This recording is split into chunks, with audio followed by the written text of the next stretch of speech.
on. I don't, if people can hear me. Can't you hear me, Rod? Here, present, thank you. Present. Taylor Broyles here for Miles. Present. Jim Anderson for Tommy Johnson. Present. Present. We have a quorum. Just so everyone knows, this meeting was properly posted on February 9th, 2024. Sheriff Anderson, would you lead us in our nation's pledge? Allegiance to the flag of the United States of America and to the republic for which it stands, one nation, under God, indivisible, with liberty and justice for all. We're going right to our public session, and it looks like we have one individual today. Mr. Washington, you have 3 minutes, please. Thank you, everyone. My goodness, it's been a while since I've been here. But of course, my voice always remains the same, but I'm hoarse. Well, now I want to venture off into an area that I normally don't specifically target, but it just so happens today I feel compelled to do so. We want to talk about an order that Judge Susan Stallings gave regarding the transfer of inmates with mental health problems in the Oklahoma County Detention Center that I so often refer to as the House of Horrors, and with great reason.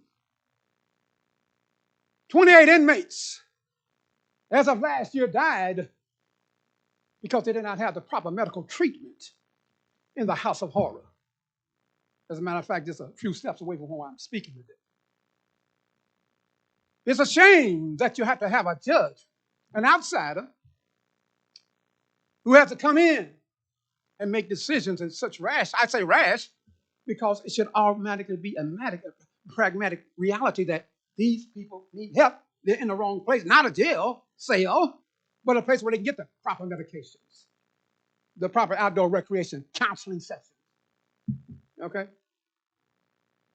They account for the 531 inmates that have died so far in the 28. Now, that's not saying all. I'm talking about this last year, it's 28 long. It is a sad, frightening reality that we are not more modern in today's standards and treatment of our prisoners, inmates, detainees, or whatever name you want to give them that's appropriate to your understanding nowadays. But let me say one thing. I'm going to continue to do my ever-loving best to fight for the rights of everyone, whether it be male or female, boy or girl, male or female, child or adult. I'm going to fight for them. Because we are running a jail and prison system today that is antiquated, inhumane, and unconstitutional, and those changes must change. Now, there are changes I've heard, 41 seconds, going on in jail. Like, okay, let's give it that. But I think we need to be just a bit more transparent because some inmates have told me, I get daily reports. They're still being jumped on by staff, not being fed, not let out for recreation. See, we overlook those things when we talk about jails and things need to be replaced and relocated and all that. Well, my time is expired. Y'all know Michael with that little hop that he always gives. I must say, it's been truly a pleasure. And with that, I must say, hasta la vista. But like Donald Schwarzenegger said, as I've proven, I'll be back. Thank you. You don't have to tap. I know the tap now.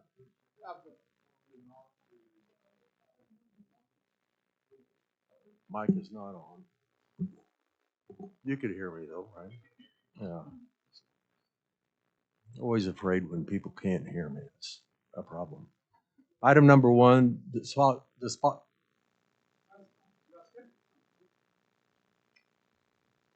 discussion and possible action to approve meeting minutes from our special meeting on January 18th. Are there any comments, suggestions, revisions?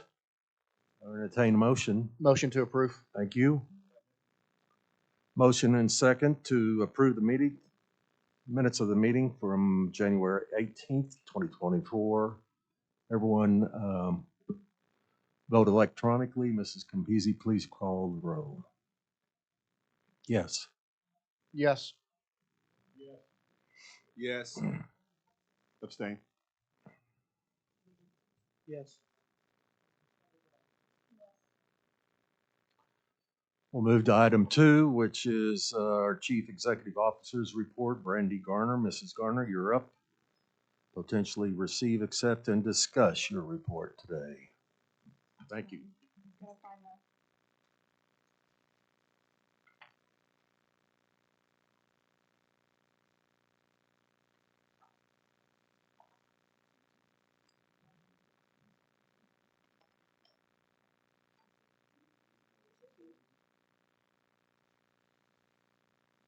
All right.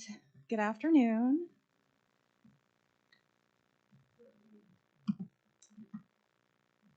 I'm going to move this around. All right. So today I'm going to cover general updates that I normally cover. We're going to talk about some training and professional development opportunities that our staff have. We're going to talk about just briefly the project that's going on with the roof, healthcare and medical, and we'll talk about our population statistics. A couple of things that I did want to mention that I don't have slides for is about 2 weeks ago, I was able to give a tour to our newest trust member, Ms. Gray. We did that unannounced to staff, so she really got a raw version of what the jail looks like from day to day. I was hoping that she could be here to be able to provide her feedback, but maybe another time. Saturday, we have the OR program that has been funded through grant money. It's being handled through the Public Defender's Office, and it's in coordination with the district attorney and the judges. And what they do is they come in every Saturday and they go through our population and see who they might be able to get out of custody sooner rather than having to wait over the weekend. This past weekend, they got 27 people out of custody, and the weekend before that, they had 25 people out of custody. So those are people that would have been there over the weekend, presumably waiting for something to happen with their court cases that are now back out in the community, and they didn't pose a threat to the community, but they're able to maintain their employment and potentially get services that they need. And then last, I just wanted to say that we have hired a community engagement and social media manager, Bailey Woolsey. She is working on her degree in marketing, and I was very impressed with that young lady. I think that she's going to fulfill that role very well. She's done a lot of really great work for the Boy Scouts, and I'm looking forward to getting her involved. She started today. So today's her first day, so there she is. So it's kind of getting her feet wet. It might be more like a deep dive. I'm not real sure yet. Our employee update and demographics, we do have 260 current employees. We had 3 that started today. We did have the academy that started February 5th. And I think the next slide talks about that a little bit. But as you can see, we're still in the process of trying to get our security numbers up. But that's quite a bit more than what we have had historically. Thought this was an interesting graph. We talk about what it looks like as far as our retention goes. And you can see that our retention is actually pretty good. I mean, it's going in the right direction. The number of resignations that we have experienced is continuing to decline. And I think that speaks to the great work that people are doing at all levels of our staff, from training to just the operation side. And then the number of terminations has increased just slightly, but I think that you can expect that when you're holding people more accountable. So as I mentioned before, we have our academy. We did have 14 cadets that started. Only 2 of those were current employees that were transitioning to the detention support officer position. They are still going through 5 weeks of classroom training and then the 6 weeks of on-the-job training.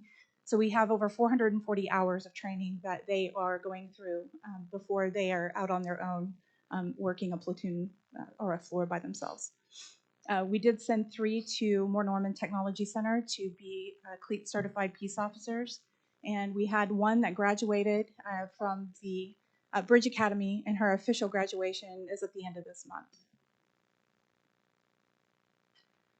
There's a whole laundry list of things that we're doing to try to continue to develop and invest in our staff. The Corrections One Academy you approved that last month. It's already underway. They've implemented it. They've got everybody signed up, and they've already got a few preliminary courses assigned to them, just so we can get a feel for how the system works. And then they're going to just hit the ground running with that and continue to upload all the courses. And it's already preloaded with all of the Lexipol courses that they had that were pertaining to anything corrections. It's not just the legal side of things. It can be how to do strip searches, or how to conduct site checks. So looking forward to seeing that progress. We do have a partnership with Warriors Rest Foundation. They're going to be doing quarterly in-service training for us, and it's geared towards resiliency, pretty much. The 21st through the 22nd of February, we will be attending the virtual conference for the National Commission on Correctional Health Care, and trying to learn more about how we can improve our collaboration with Turnkey to ensure that people are getting the best care possible. We have the Women in Public Safety Symposium at the end of February. I have about 8 women that are going to attend that. I think it's going to be a good event for networking. You'll notice a name on there. Erin Engelke is going to be speaking about public safety, and women have very unique needs in this line of work, and I think it's really great that they have an opportunity to sit through and network with other women that may be having similar issues. In March, I'll be going to the Large Jail Network meeting, and this is in San Diego. And I'm really excited about this because we're touring a women's facility, which is kind of different for a jail environment. Usually you see women's facilities in prisons. So I'm interested to see how they incorporate gender responsive training in a jail environment. And then we have a couple of mini academies. And this is so our new hires can get their initial training before they get assigned to an officer to shadow with them. That's happening in, the middle of March. We have in-service training, we have supervisor school, leadership school, and at the end of April, we'll be going to Aurora, Colorado, me and 2 other staff members, to learn about managing restrictive housing. So there's a lot of things in the works, and this list keeps growing daily, which is exciting. Our healthcare and mental health services, so we've done audits, just preliminary audits from the operational perspective, the security perspective. And we're looking to pursue the NCCHC standards. We've purchased the books. We're looking at what it means to be an NCCHC accredited facility. It's my understanding that in the past, this facility was accredited through the NCCHC. So we're going to be looking towards getting accredited with them. We are reviewing our policies and practices right now related to the mental health. And then I also reached out to the NCCHC and asked them if they had any resources available to provide consultant work to assess our baseline, where we're at and where we need to be. And I'm awaiting more information on that, but I'm very hopeful that'll be a really good starting point for us. And this is this is a county project now, but we've had a few people call and say that we've had people on our roof. So I just want to make everyone aware. We want to make everyone aware that, yes, we're aware people are on the roof. It's a project that has been in the works for quite some time, and we're expecting it to go on about a month, weather permitting. Our programs are still increasing. We have Calm Waters, AA, NA. We are going to start CBT training groups for people that are housed on our mental health floor. And then we have the Prison Fellowship Academy. It begins Mondays and Fridays at the end of this month. And it's geared towards life skills and critical thinking. Really excited to make that partnership. They've already partnered with us on some singular workshops, but it'll be nice to have them in regularly so they can build relationships with people that we have and hopefully make a difference in their lives. And then in the future, we are having some preliminary discussions about getting the GED or HiSET training and testing in our facility. And we're talking about having an art workshop. So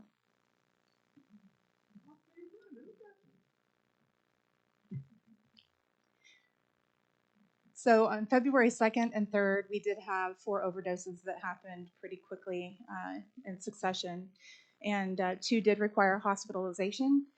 They're now back at the facility, but I just wanted to let y'all know what we're doing to address these. We did have a debriefing and an after action report, and then that debriefing includes the overview of the incident. We want a profile of the resident to find out what their medical history is, if they have any substance use disorders, how long have they been in custody, what are their charges. We review all of that information. We have a number of people that are involved in this, including people from Turnkey, investigators. We even have training there. And then we'll have open discussions. We'll analyze our response. We talk about the lessons that we learned.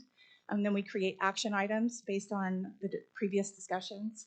An after action report hasn't been written yet because we're still in the process of working on those action items. Then we'll do follow-up, and then we'll make sure that staff has support. We're also doing the training. They're learning how to do searches, strip searches, and of course they have CPR. They learn how to identify signs of overdose. They know how to do AED.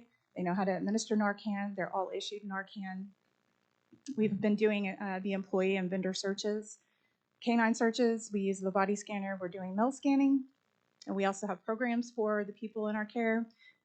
We have a video from the Department of Mental Health that is linked to the tablets that they have to watch and acknowledge before they can even use the tablets. And it's speaking specifically to opioid addiction and how to get help. We are applying for some of the opioid funds that were recently made available through an opioid abatement grant, and that's through the county. The deadline is tomorrow, so we have a couple of different projects that we're going to propose, and hopefully we can get approval for. It's going to be for things like testing equipment and supplies, training for our staff, and other things that are related to opioid abatement.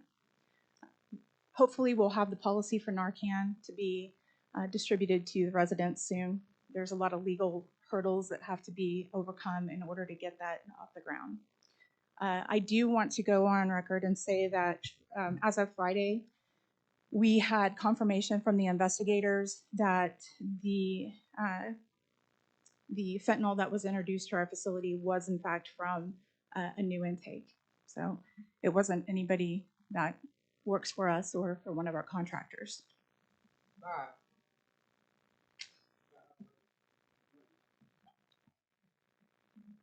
Gel Tracker, we are going through a business process review to get Gel Tracker to be where we want it to be.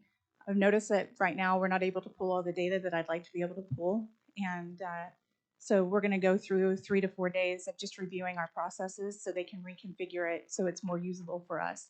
And this kind of goes in line with the network project. We're trying to reduce the amount of paper consumption that we have. And right now, that's how reports are completed. We want to be able to enter the reports into Gel Tracker so we can recall them just by looking at our computer. And that also helps us with routing so we can hold people accountable. Right now, if a report gets lost, it's hard to say who lost it. Then some of the other examples of what we're looking for when we're doing the reconfiguration is being able to attach discipline for people in our care to their file. So when you look up their jacket number, you can see every incident that they have been involved in, and that helps you make smarter housing decisions and smarter decisions overall. It also enables you to schedule releases, and then it'll send email reminders to staff until that person is released. And then there's task automation. So there's a lot of things that we can do with Gel Tracker that just haven't been implemented. And we're looking towards getting all of that operational for us. Sorry, does this, Jeff could probably answer this better, but does this Gel Tracker system work well with our new system? It's the same. So yeah, Gel Tracker, it's the same system. The mobile system that we're doing, it's the same system. We're just trying to get it all so we're maximizing its use, because right now we're just doing the bare minimum that we can with it. Yeah, I understand. Thank you. And pulling reports for it for information, just statistical wise, is kind of cumbersome. And I'd really like the ability to go in and pull whatever data I want at the click of a button versus trying to assign somebody to dig into the information. So, top 10 charges for July of 2024. Possession of CDS continues to be one of the top charges, followed by firearm by a felony. The rest of them, obviously, you'll see a hold up there. That just means they were brought in and they had a hold for another county or another agency. Our head count continues to trend downward. Our average daily population for January was 1,242. Average length of stay is 6.88, and that's just for the people that were booked in January. Mental health observation. When you see these spikes, the data was incorrect and missing, so we're going to have to figure out how to rectify this. This goes back to, again, Jail Tracker not giving us accurate information.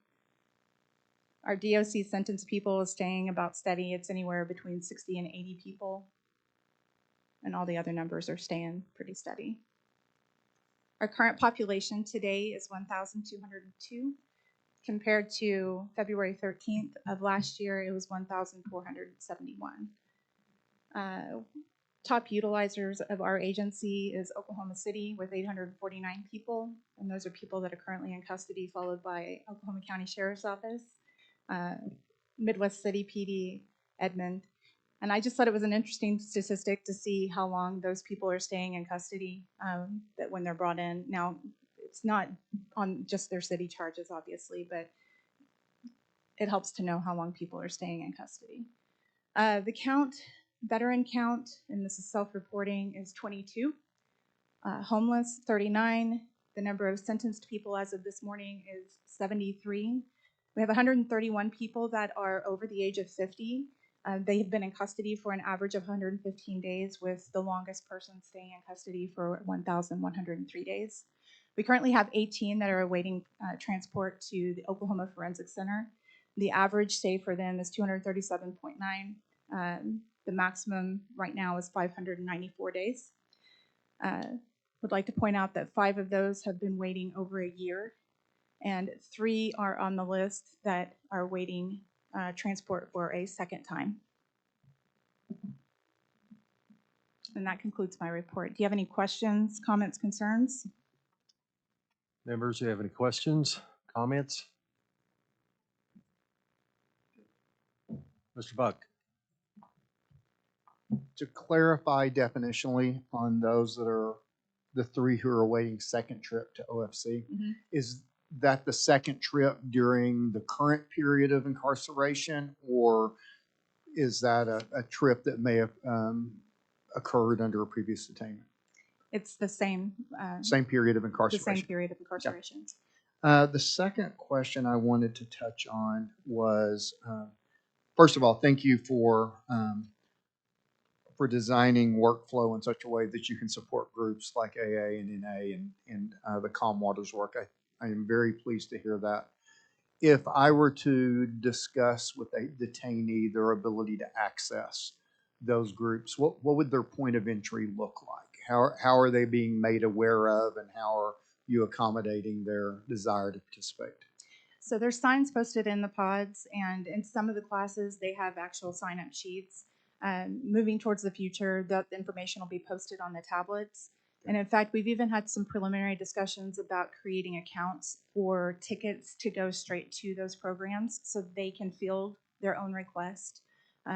So that's looking towards the future, though. But right now, there is a list and information posted in the pods. Okay. One final question, if I could, Mr. Chair. The care unit. Any data points that are beginning to emerge from that? You've been at that for about 3 to 4 months since you specifically designated leadership and a priority on. Is there anything that you can share anecdotally or data centered? I don't have anything just yet. She is tracking. I did get the spreadsheet that she's using to track on last week, but I haven't had a chance to really review it and parse out what's what. The nature of the calls that she's getting for help are all over the place. So, and she's also trying to help with the programs too. So it's kind of, she's divided right now. Her attention is, but the programs are important. So. Any other comments or questions? If not, I'll entertain a motion to accept Mrs. Garner's report. Thank you. Is there a second? Second. Thank you.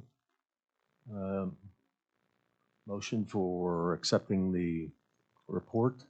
Please vote electronically, and Mrs. Campese. Yes. Yes. Yes. Yes. Yes. Yes. Yes. Item 3, Mr. Sherman, your financial report. Receive, accept, and discuss. Good afternoon. Good afternoon. So this is actually so total income in December was $3,243, $243.07, with a favorable variance of the budget of $13,682. Of course, most of our revenue comes from Oklahoma County. The other sources of income for the month were Department of Corrections revenue was $161,622. The total revenue, or the telephone revenue, was $189,153 and was above budget by $59,153. But part of that was a partial revenue from the previous month that they had to credit to us and didn't give us the month before.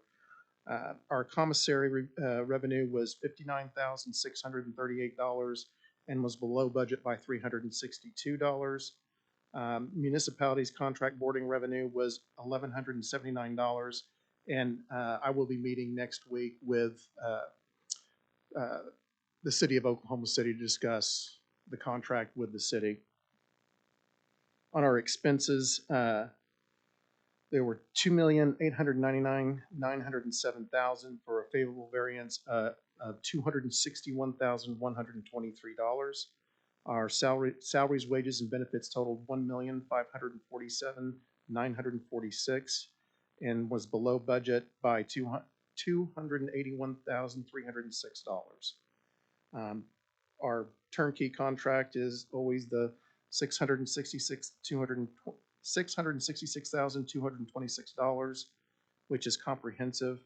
Our offsite medical care was $51,228, which was actually below budget by $16,772.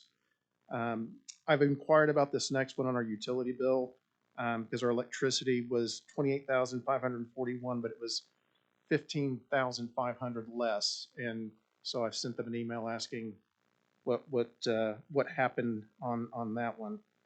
Our professional services legal fees was $24,705.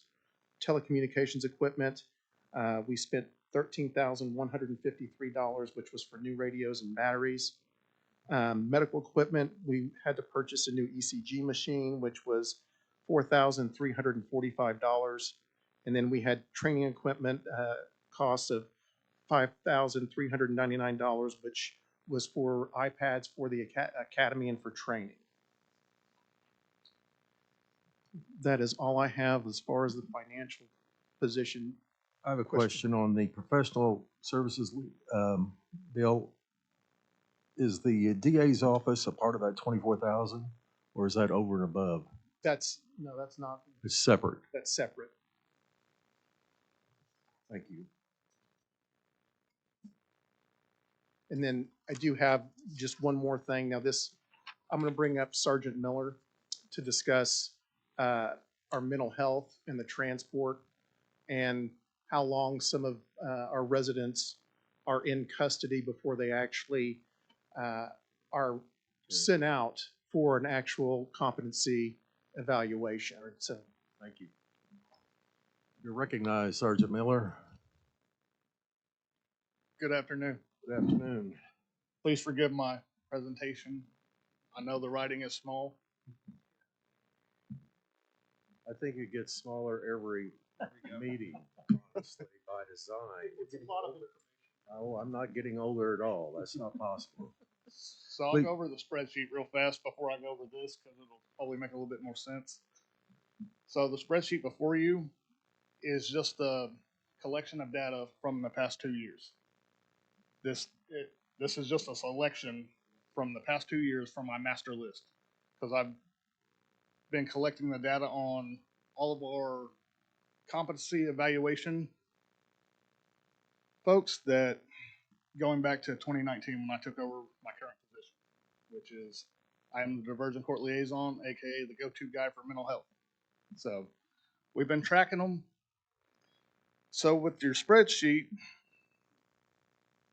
there are currently 411 that were done, competency evals that were done in the past 2 years. And if I blacked out all the names, case numbers, just for privacy issues. So if you go to the dates charges were filed, you can see that going back 2 years, which would have been 2022, 2021, late part of it, some of these cases and some of the people were booked in going back as far as 2017, 2018. Then after the date the charges were filed, you'll have their actual booking date.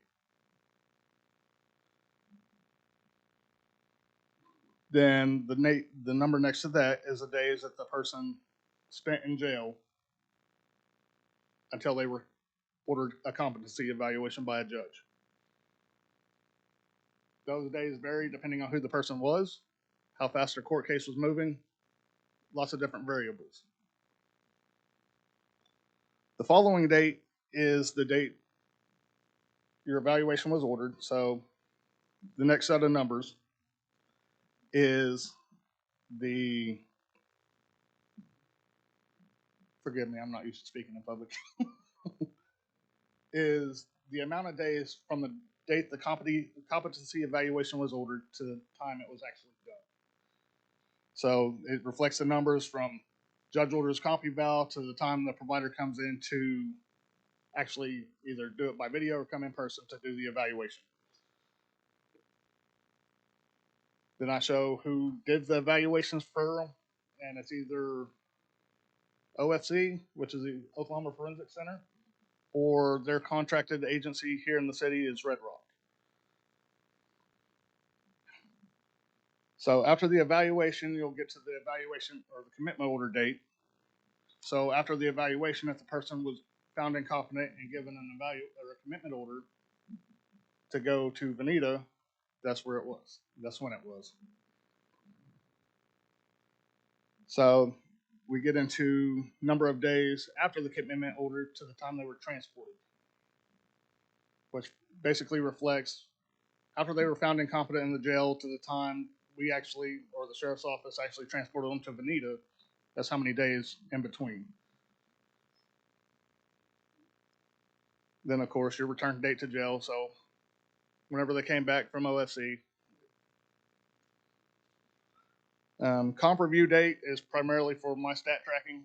So I can go through and I can see who's coming up for comp or see if it got rescheduled. Number of comp review dates, that just shows how many times during the trial or their case that it was pushed off and their comp review was postponed and rescheduled. That's how many times. For the ones that have reached a disposition in their case, that's where you get your competency from, where it says competent, undetermined, incompetent. Then you have your date that shows the final disposition of the case, whether when they got the order to resume, or whether their case was dismissed or they were released from custody. Then we get into the fund numbers. The ones that you see yellow, green, and red are the numbers that the people spent in custody pending competency pending competency rather. So from the time they were initially ordered a competency eval to the time their case was disposed, that's how many days they spent in custody awaiting that. And that does not count all the, like if they went to Veneta, that don't count the times that they were at Veneta. This is the actual time they spent in our jail. So the next number is the hospital. Like if the people on this list, how many days they spent out to the hospital. It don't necessarily mean that they were out for a mental health issue. It just means at some point in their stay, they were sent out to the hospital and spent that amount of days. And then the final thing on that spreadsheet is the total number of days they've been in custody on that case. So on the back side of it, or actually backside the bottom of the spreadsheet, it pretty much puts all those numbers into perspective a little bit. Kind of hard for you to understand if you don't know what you're looking at. So the total number of days in jail prior to evaluation order, out of there's 327 people on this list, but there's 411 evaluations that were done on those 327 people. So out of those 411 evaluations, the people on the list spent 28,036 days from the time they were booked in to the time they were ordered an eval, which breaks down to an average about 80 days a person.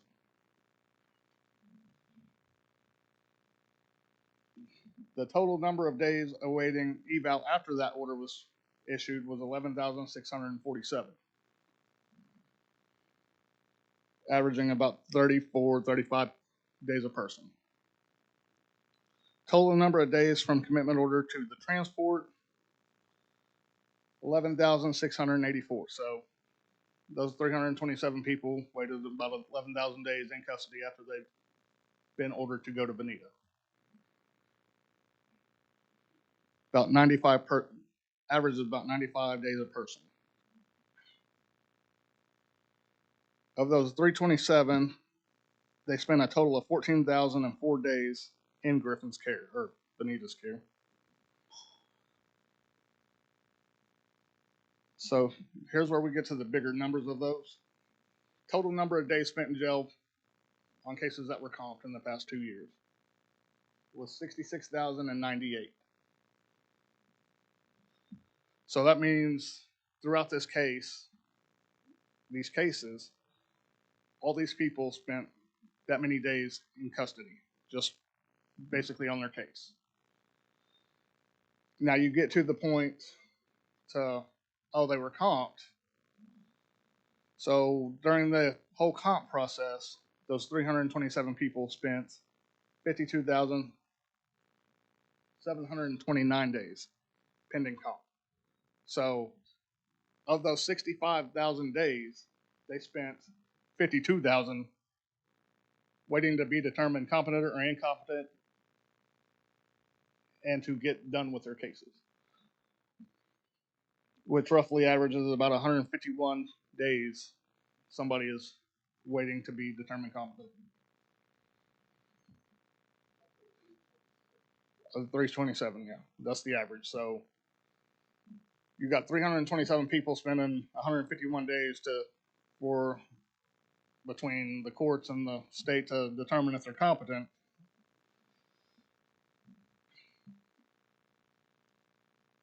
So the far right column pretty much shows the 411 competency evaluations. So it's 304, not 327. I apologize. And on this list, there were currently 30 of them are at Bonita receiving treatment. And at the time I completed this list, there were 24 on our waiting list, so we declined. So that brings me to my example here. We have a 38-year-old male that's on the list. He was originally booked in 2020 on March 30th. So he spent approximately 6.5 months waiting for his first comp order, which initially he was sent to Bonita to do it. They didn't make the determination. We transported him up there. They did his eval. They sent him back. No determination. So he's sitting there pending comp from November 9th, 2020 to 4/16/21. OSC did a video evaluation on him. Found him incompetent. So commitment order was issued on September 8th, 2021. Valentine's Day 2022, he finally gets to make the trip. He spent on that visit, so from 3/20/2020 to February 14th of 2022, he has spent 552 days of that time pending competency. So from the time his initial comp order was issued on 10/5/2020 to the time he went to OFC on 2/14/2022, he spent 552 days. So he was sent to Bonita on February 14th, came back on 4/19/2022. Roughly 64 days at Bonita. Found incompetent. After he got back, about 2 months later, after he got back on 4/19/2022, they found him competent on June 13th of 2022. Trial gets pushed on, case is ongoing. We get to April 20th of 2023. Apparently some things had happened and we're back to this competency matter again. They ordered him another evaluation. So another video eval that was done on April 5th, 2023. Determined incompetent, was given an order of commitment again on July 19th. He is currently awaiting transport to Bonita. So as of 2/9, he has spent an additional 322 days waiting competency. So for him, from 3/30/2020 to present, he has spent a total of 1,347 days in our custody, physically in the jail, with 874 of those being pending competency. This is not only sad, but it's disgusting. And this is just one case you're isolating for us. Yes. I mean, if you go down through that list, like I said, the row that has the colors, the red, yellow, and green, green represents anything between 1 and 100 days. Between 100 and 299, that's all the yellow ones. Mm-hmm. Anything in red is 300 or greater. And those are, mind you, just days they've spent in jail pending competency. Questions? Comments? I'm sorry, Chad. 3 years, 7 months. Exactly. Do you know what the charges in this case are? Because we're basically looking at about a 4-year sentence already. That particular case would be assault and battery with a dangerous weapon and arson in the first degree.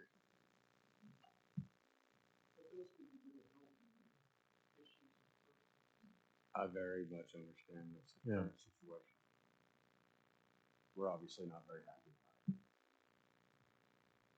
And we have 11 that are pending competency right now. Say that one more We time. have 11 pending competency. Over a year. Okay, so that's on the bigger picture spreadsheet. These are people that might have been Right. to Bonita and came back and still waiting determination, but we currently have 5 that are on our current transport list that are over a year. That one is, they've been in jail over a year fighting their cases and they've been through the comp process. I understand. Thank you. Mr. Buck? First of all, Sergeant, thank you for serving the role that you play. You do that with diligence. I've known of your work for a number of years, so thank you for doing that. It's very important. Director Garner, we had a discussion, I believe it was in the January meeting, where we began to discuss these matters, so I appreciate you bringing that forward. I guess the final question that I will ask, and I will gladly accept let me get back to you on the next meeting, that's certainly appropriate. I think our role as a trust is twofold: to ensure excellence in detention. I think that is what we are here to govern, but also to help bring data forward that will help public policy decision makers make informed decisions. And so I appreciate you offering this in that spirit. And I would be very interested in subsequent meetings based upon the job you've done on this, exploring all interactions with our community-based providers on mental health, substance abuse, homelessness engagement, right on down the list, because I think this helps us do a better job of meeting that test of providing information for decision makers. So thank you.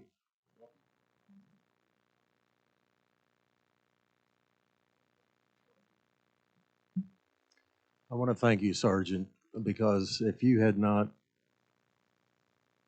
taken all this information down from the get-go or whenever you started in this new position, we wouldn't have this data today. There's no other way. So you're doing the Lord's work and coming forward and talking honestly about this, and I appreciate it, as all of us do, I believe. Thank you. Thank you. And Mrs. Gardner and Mr. Sherman, thank you both for helping shepherd all this to our attention. Anyone else? I did entertain a motion to accept Mr. Sherman's report as well as Sergeant Miller's report. Have a motion. Is there a second? Thank you very much. Vote electronically. Mrs. Campisi. Yes. Yes. Yes. Yes. Yes. Yes. All right, passes unanimously. We'll go on to item 4. Mr. Sherman, you're up again. That's the approval of invoices. Or did you forget? Have you all had an opportunity to review the invoices? Have you all had an opportunity to review the invoices? Now, there is one that is not in there because we took it out. We took out the Summit bill because we had some questions. There's a couple of issues. Yes. I understand. So It's the right thing to do. So that one you didn't see because we're not paying it until we get some of those issues resolved. But as far as you know, all these are Oh, yes, I've true been and through accurate. them. Yeah. Yes. Any outliers that ever pop up that you all follow up on No, I mean, we kind of do it right then if there's an issue. And if once we in a don't- blue moon? Okay. Yeah. Any questions for Mr. Sherman? All right, I'll entertain a motion, please, to accept this report and approve the finance reports. And thank you very much. I appreciate that. Second? Thank you. Yes, please. Yes. Yes. Yes. Yes. Yes. Thank you, Mr. Sherman. We'll go on to item 5. Mr. Alma, your report on IT, how it's going, how it's not going. The mic is yours. Good afternoon. Before we get into that, just real quick, we talked about data points. I know Sergeant Miller's, his is all spreadsheet based. I know one thing, once we go live with mobile things, we can track that stuff. We can identify problems quicker. We can get issues resolved faster if we can.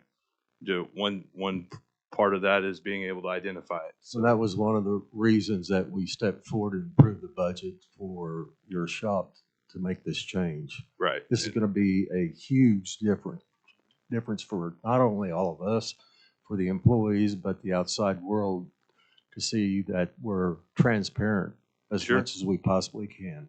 And same story goes for the care unit. We'll be able to track what they do and That's great. how many interactions they have with certain people who might need more attention than others. Same for the programs, who's attending, who's not attending. And we can also identify people who would be good candidates for certain programs. that might otherwise not sign up because, I mean, how often do you read something on the wall or a bulletin board? Not really. So I think if we identify candidates with data and use it that way, I think that's valuable, obviously. So with that said, I'll just give a quick update on where I'm at with everything. Wi-Fi, we're done. That's ready to go. Network infrastructure, got some before and after pictures of our data center, and then I'll talk about the mobile devices and where we are with that. So here's a before picture of what the data center looked like, and you can see that spaghetti mess of cable going on there. So we'll look at the after. You can see the server rack we added, plus a lot of cable cleanup has taken place. A lot of redundancy, and it's hard to tell and point out there, but there's a lot of redundancy that didn't exist before that's there now. Mobile devices, they've been delivered. They've been connected to our network, and we're testing them now. That's going well. Training is scheduled for staff for the second week of March. The only reason that's so far out is because our training room is currently occupied by the academy going on, and we just got to wait for that space to open up. But between now and then, we will do, like a soft go live, use the devices and test them until then. Go live operations planning meetings are ongoing, and that's something we're getting real close to going live with. Where I know I'm excited about it, Brandy's excited about it. We're pushing it to staff, just basically setting expectations and getting everyone prepared for this monumental change that they're about to go through. Just completion dates, like I said, we're done with the Wi-Fi and the network infrastructure. Mobile devices, we plan on going fully live that week of March 15th. Any questions? Questions for Mr. Ullman? Mr. Buck? Just one quick question. At one of the phases during our network infrastructure, there were a couple of data transfer hiccups that kind of threw things into a little bit of disarray for a couple of days. Sure. Will we see anything similar on the mobile, or is that an all internal process? A lot of the issues that we experienced in that transition was exactly because of the transition. Yeah. So now that we're transitioned, we're on a fully robust server system, and that new mobile server lives on that. I don't see any issues going forward. Any other questions? Comments? Are you still happy with your vendor? Depends on which vendor you're talking The about. main vendor that brought in the system. Gel Tracker and Yes, the mobile that's vendor. exactly right. I'm very satisfied with Okay. the work they've done, the interactions they've done. And they're Johnny on the spot whenever you call them with issues. Yes, That's great. and that goes back to the business process review that Brandy talked about. We voiced some displeasures with things that are going on, and then also part of that is we learned, obviously there was administration turnover and a lot of other turnover before her and myself, and doing a new business process review now with this administration makes sense because before Jail Tracker went live initially, that business process review was Right. done by leadership that no longer is with the authority. I don't know how you accommodate this, but it would, without violating pertinent information, but is there a way at an upcoming meeting you could do a demo on the pads just so all the trustees can see how that operates for our staff who are on the floors? I can give you a demo on a laptop, but having it from a mobile device wouldn't work from here because Well, I don't, delivery system is your idea, but I think it would be nice for all the trustees to understand, Sure. this is a large part of the reason we spent the money to do A, B, and C, Sure. and just to give us an understanding of how it's going to work and make life easier for all of our employees would be educational at a minimum. Yeah, yeah, I don't think there's Okay. a problem with that. That'd be nice to do that. Any other questions? Entertain a motion to accept Mr. Alma's report. Thank you. Is there a second? Thank you. Thank you. Thank you, Jeff. Vote electronically, please, Mrs. Campisi. Yes. Yes. Yes. Yes. Yes.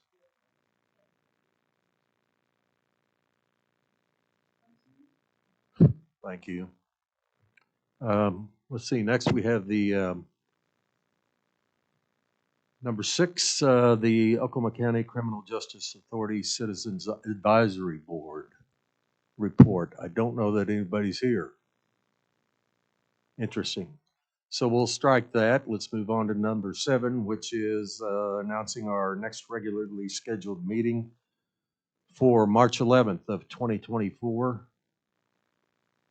Mr. Johnson, that's not your birth date again, is it, by chance? Okay, we've already, okay, once a year.